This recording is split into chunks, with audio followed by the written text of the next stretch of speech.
Good afternoon, gang. Coach Daryl here from GAZEYFITNESS, and today I am addressing a new client question that I'm going to be doing personal training with. I take on a select group of clients from time to time. Most of our business is online with fitness, weight loss, and coaching. So if you're interested in coaching, you know what to do. Our link for coaching is in the description, GAZEYFitness.com. I'll throw it on the screen as well. Mention this video and we will give you 10% off any of our weight loss online packages. So the question I had today was from Levi. We haven't started working together just yet. I wanted to make sure that his diet was on point for a short period of time before we got together, in order to maximize the benefits of when we're training together.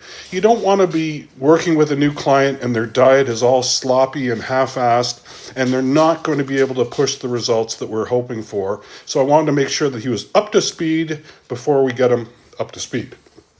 So his question was, how much muscle do you think I can put on while we are working together? That's a good question, because everyone loves to know what their potential results are and what they're working towards as far as their goals. Levi's goal is body recomposition, so he's hoping to gain lean muscle mass and, of course, reduce body fat and improve the health markers that go along with doing just that. Now, I'll tell you from a coaching perspective, and I've been doing this for well over 40 years, since I was 13 years old. And now I'm nearly 56 and have been pretty much consistent in the game, save and minus a few bad years that we won't get into. Their work got in the way a little bit, but over 40 years. So if any coach comes to you and says, we can put on X amount of pounds of muscle in this period of time, I want you to run the hell away, because there is so many variables that go into that question with that answer that make it virtually impossible to determine. So let's break that down a little bit, so just so you understand the mechanics of how much muscle could I potentially gain if I am doing the following things correctly. So let's go over what some of those things are. Nutrition, a big one. Are we getting an adequate enough amount of calories? Are we getting an adequate amount of protein in which to build muscle? No matter how hard we train, if those key components are missing, our progress is going to be diminished. And this goes without saying for every one of these items in this vast list of items that I'm going to give you, and it's certainly not an extensive list, but these are the key ones that just come to mind off the cuff here. Nutrition, if it's not dialed in, you're not going to be dialed in. Hydration goes along with that as well. Hydration and lack of electrolytes, and I tell you, most of our body is made up of water, probably 2/3. If you lack in hydration, what's going to happen to your performance? It's going to be shit. If your performance is shit, your outcome or your output will likely be compromised as well. So nutrition and performance. Now, we have a big one here, which isn't going to be an issue so much when we're together, which is going to be training intensity. How hard are you training the muscle? And how correct are you with your form and function? Now, you can go in there, you can train hard, but if you're training sloppily, it's not going to give you the type of benefit that you could reap maximum reward from. A lot of people, and I see them in the gym year after year, just aren't training hard enough to stimulate an adaptive response. You're creating stress on the muscle. Essentially, you're causing microscopic damage to the muscle cells, which, in order to repair and replenish, when these other factors are present, happen as a result of progressive adaptation. So pushing your body to do things that it has not done previously. Now, if you go in there and do the same shitty-ass workout day in and day out, you can expect the same shitty-ass results to happen, because you're not going to go anywhere. You're hammering the gas and the car's in neutral. It's just not going to happen. Training intensity, another one. Now, a trainer is not necessarily with their client every single session of the week. So they're going to be, for example, if Levi's coming to see me 3 days a week, I'm not concerned about those 3 days because I know I'm going to push him to within the potential that he needs to work at to grow muscle. But if he's going to be going to the gym 4 or 5 times a week total, there's going to be 1 or 2 sessions a week where potentially he might not be training as hard or pushing himself to the level in which he's capable of pushing himself. And if you don't have that, what's going to happen? You're going to be somewhat compromised. Genetics. We would be foolish to think that genetics don't come into play here when it comes to building muscle.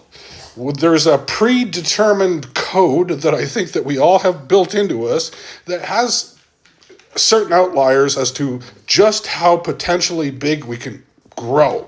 How much structure do we have to be able to hold muscle? What is the shape of that structure? How do our muscles insert? Where do they insert? All these things affect mechanical tension, and mechanical tension is what we're looking to aim for to create in order to build muscle. The example that I always throw out there is the 5'4" guy that wants to play in the NBA. Now, he might be a great basketball player, but is he likely going to be able to do it because of his genetic inability? Probably so.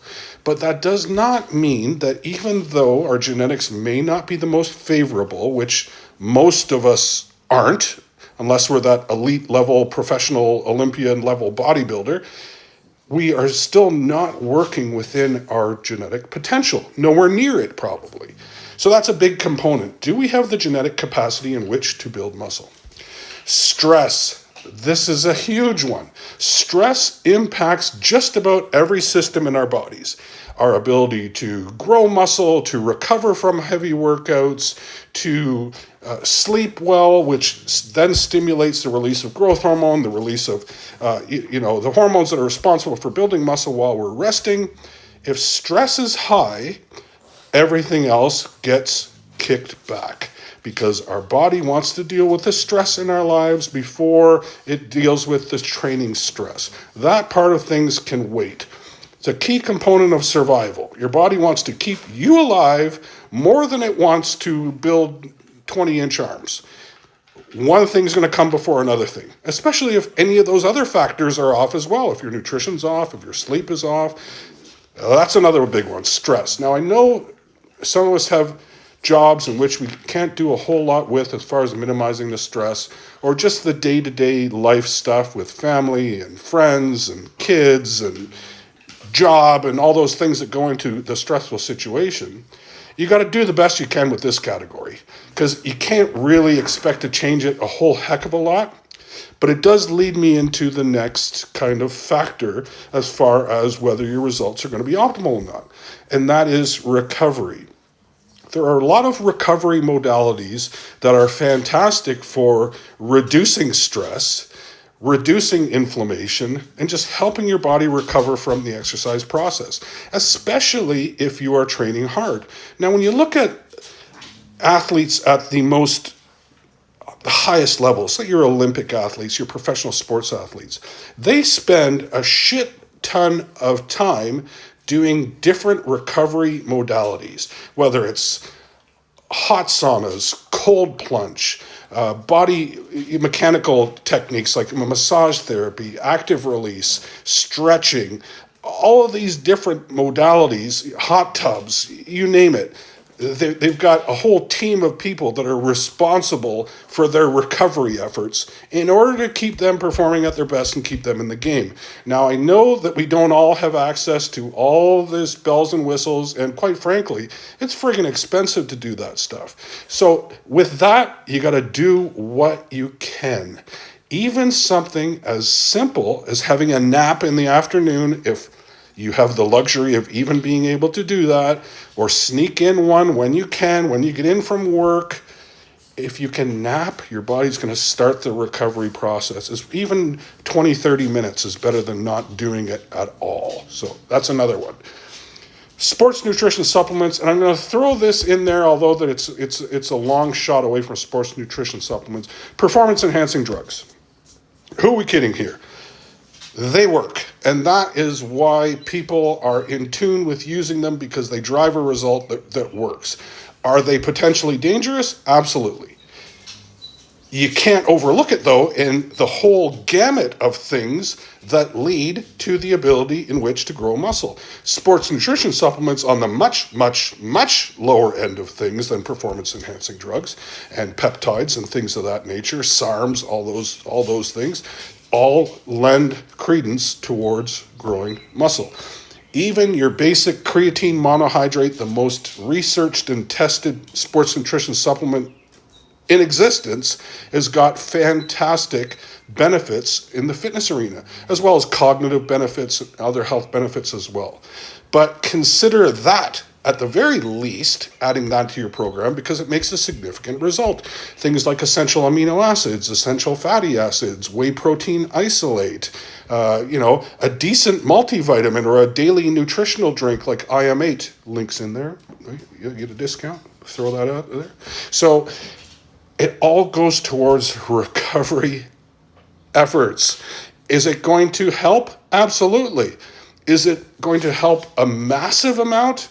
No, not necessarily. Don't rely on these things to take the place of all these other things and think just because you're taking product X that you should be getting phenomenal results and have the 20-inch arms that you were looking for. It's not likely going to work like that. So make sure that you have realistic expectations coming out of this. And I'm glad that he asked me this question, because what he was looking to do was to set up some realistic expectations for himself. But you have to go through all of these things before you get to that. And even saying that, the gaining muscle process is such a slow, exhausting, stressful grind. It doesn't jump onto your body gaining pounds and pounds and pounds. Unless you're genetically gifted, even then it's not pounds and pounds and pounds. They just gain quite a bit faster than the ectomorph, the fella that's 6'2" and weighs 130 pounds all his life. Chances are he's not going to be a Mr. Olympia because of genetic limitations. But it's not to say that they can't be the best version of themselves that they can be and show some appreciable progress. Absolutely. So we've got sports nutrition supplements, we've got rest, we've got recovery, we've got sleep, we've got nutrition, PEDs. What else do we got to factor in there for the number one thing when it comes to coaching, and the number one reason why people do not get the results that they get, is because of compliance. The first thing as a coach that I do is, let's go over the things that I believe you should be doing, that we taught you how to do, and go over whether you are actually doing them or not. And if you're not doing them, then how do we gauge a response? That in itself is a whole other topic. The ability to assess, reassess, and adjust as a coach. Because a good coach just doesn't give you some shitty-ass cookie-cutter program that ChatGPT can make up. They need to accommodate to your individual needs and adjust things so you're making the best amount of progress in the, I want to say, fastest amount of time, but it's never fast. It's going to be faster than not doing these things, but again, it's not a quick process. It's a very, very slow, arduous process. And what else can we think of as far as, so we've got the exercise intensity in there, nutrition timing is a little bit more for advanced athletes when we're getting into things like carbohydrate cycling and things like that. I would be concerned as just the kind of beginner heading towards intermediate type of fitness level, just to hit 2 decent goals in your day. Track your food and make sure that you're hitting a protein target and make sure you're hitting a calorie target. And if you're hitting those 2 things consistently, and all those other variables that I talked about are in practice as best as they can be, then you can expect that your results are likely going to be as best as they can be as well. Another one, a huge one, I'd be very remiss if I didn't mention this, is what's going on internally from a biological sense. How are your hormones geared towards getting you the type of result that you want? As we get older, the shit starts to go downhill. And why is that? Because we have a decline in hormones. Testosterone increases, decreases in estrogen, growth hormone, levels of IGF-1 decline, and that is the aging process. Our bodies are slowing down metabolically. issues with thyroid function. And when you combine all the other things like stress and lack of sleep, and as life goes on, you kind of take a downward curve a little bit, and you have to work a little bit harder because recovering takes a little bit more time with declining hormone levels. Now, we're in the advent where a lot of hormone replacement therapy clinics are popping up. TRT is the rage, testosterone replacement therapy. I've been doing that for probably 10 years now. That has revolutionized my life. I'm going to have my clinician on the show, and we are going to do an in-depth interview back and forth. It might be a series as well, depending on how it goes. And we're going to get talking about optimizing your hormones. But as a coach, the first thing I look for is compliance. Is the person doing what they say or claim to be doing? And if so, what else could potentially be the issue? And those are the things that we do not have a lot of control over. That's our internal biology, our hormones, any other problems that you might be having that may be suppressing your ability to get a result. And that can include medications that you're taking.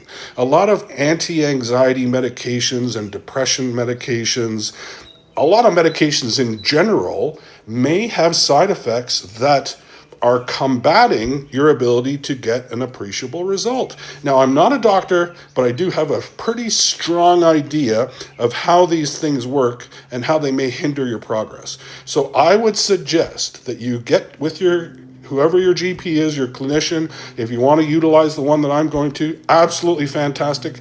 I cannot understate how great she is as far as having fairly aggressive and decent protocols to optimize your hormones. We're not talking about being in the normal range, which is huge. We're talking about being closer to the top end of the range where it's warranted in order to get an optimal result, yet still be healthy and improve your health as well. So that's it for today. So that's a good question. Even having said that, if you were to utilize all of those variables that I talked about to the best of your ability, muscle loss is still a very, very slow process.